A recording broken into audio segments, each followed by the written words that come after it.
In this video, we'll be introducing polar coordinates, which are another method that we can use to represent curves in the plane, either ones that are not easy to represent in rectangular or parametric fashion, or ones that can't be represented in one or the other. The idea here is that we are defining our points in the plane differently than we would for the rectangular coordinates x and y. For those polar coordinates themselves, we represent those points in the plane as ordered pairs of the form r theta, where r is representing the distance from the point to the origin, which in polar coordinates we refer to the origin as the pole, and theta represents the angle from the positive x-axis, which we call the polar axis, to the ray joining the pole and the point. Any point in the plane can be represented as this sort of ordered pair, similar to how you can represent it as x and y. However, unlike rectangular coordinates, polar representations of points are not unique. Any point has an infinite number of ordered pairs r theta that can represent it. In particular, if I keep the same radius and just add 2 pi to theta, I'm going to end up at exactly the same point that I started with.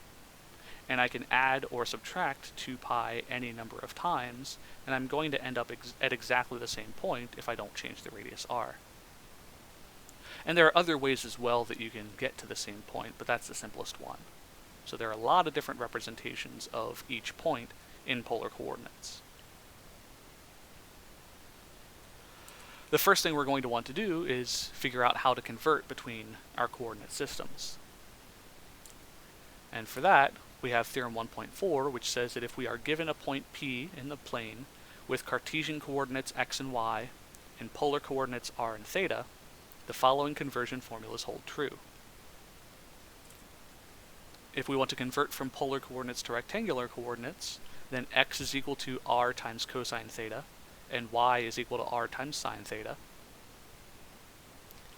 And if we want to convert from rectangular to polar coordinates, then r squared is equal to x squared plus y squared, and tangent of theta is equal to y over x.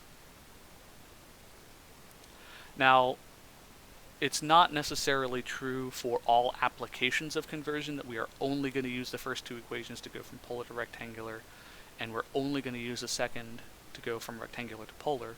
But if we are switching from one point to another point, these are the formulas that we want to use for each direction. When it comes to changing equations, all of these are fair game. So just like when we were working with our parametric equations, one of the first things we want to know is how do we graph these curves in polar coordinates?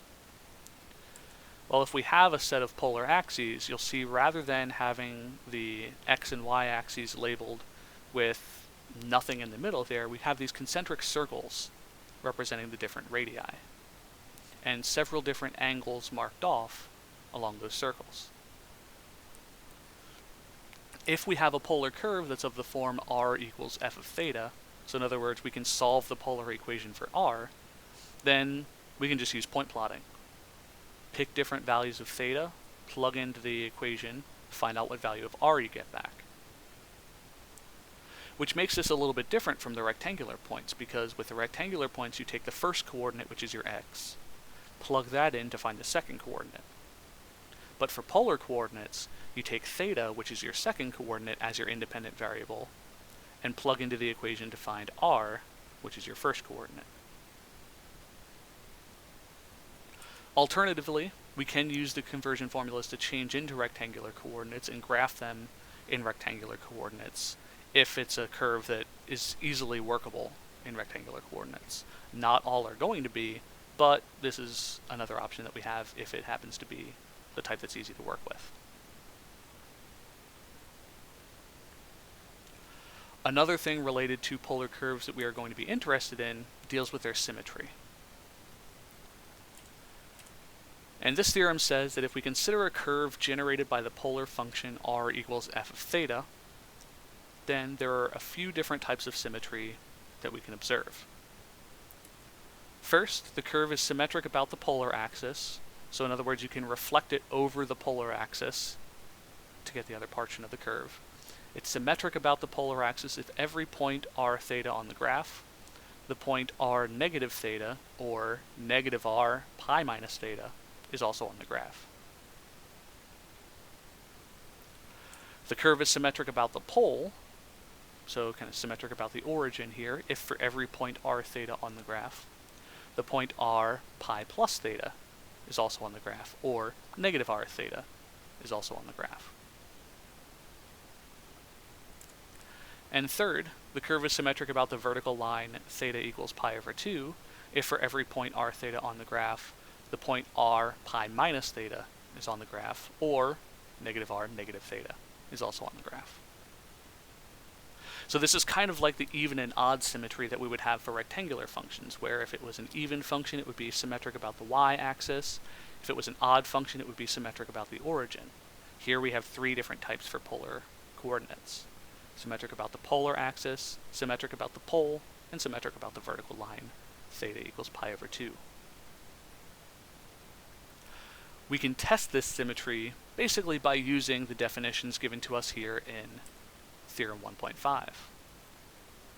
So if we are given the polar function r equals f of theta, we want to make the following replacements in the equation and try to simplify back to the original equation.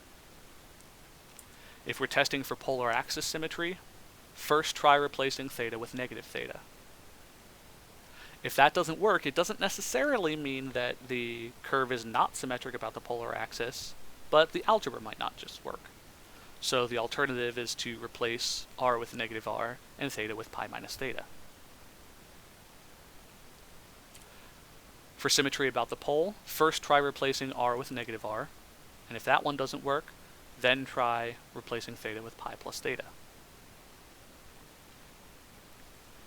And for symmetry about the vertical line, theta equals pi over 2, first replace theta with pi minus theta, and if that doesn't work, try replacing r with negative r and theta with negative theta.